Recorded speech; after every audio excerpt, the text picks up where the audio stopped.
Hi, magandang araw po. Harvest po muli ako ngayon ng aking tanim na pinya. No?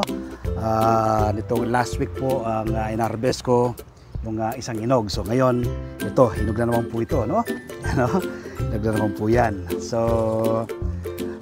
napakatamis po nito. No? Basta po ganyan ang itsura niya, kita niyo po, dilaw na. Napakatamis po niya. So sa mga susunod na araw, meron na po akong harvestin po dito. Tingnan po natin.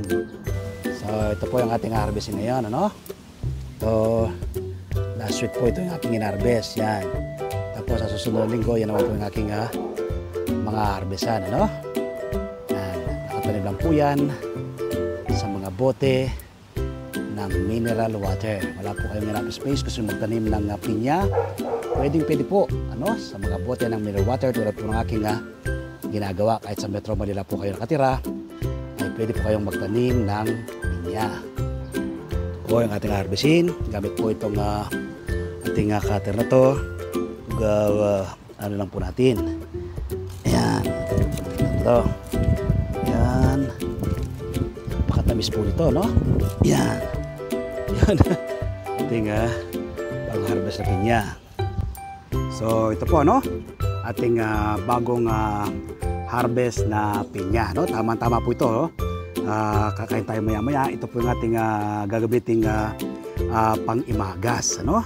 Ang pinya po ay napakadaling alagaan at patubuhin. Pwede po itong corona, no? Ito pong corona ito ay pwede nyo po siyang itanim, pero matagal lang siya bago mapabunga. Abot po ng 2 years. Pero kapag yung usbong po yung kaya ang yung itinanim, parang yung kanyang suhi, no?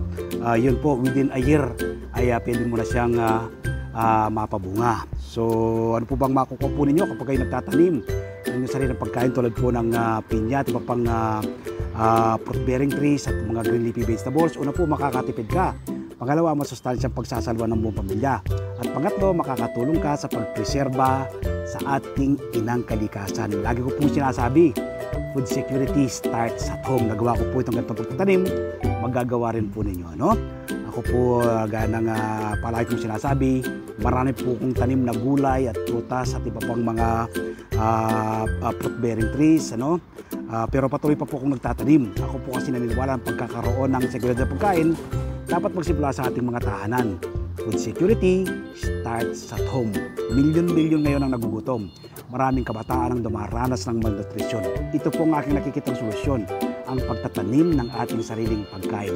Nawa po mula ngayong araw na mapanood ko, magtanim rin po kayo ng inyong sariling pagkain. Happy farming po. God bless!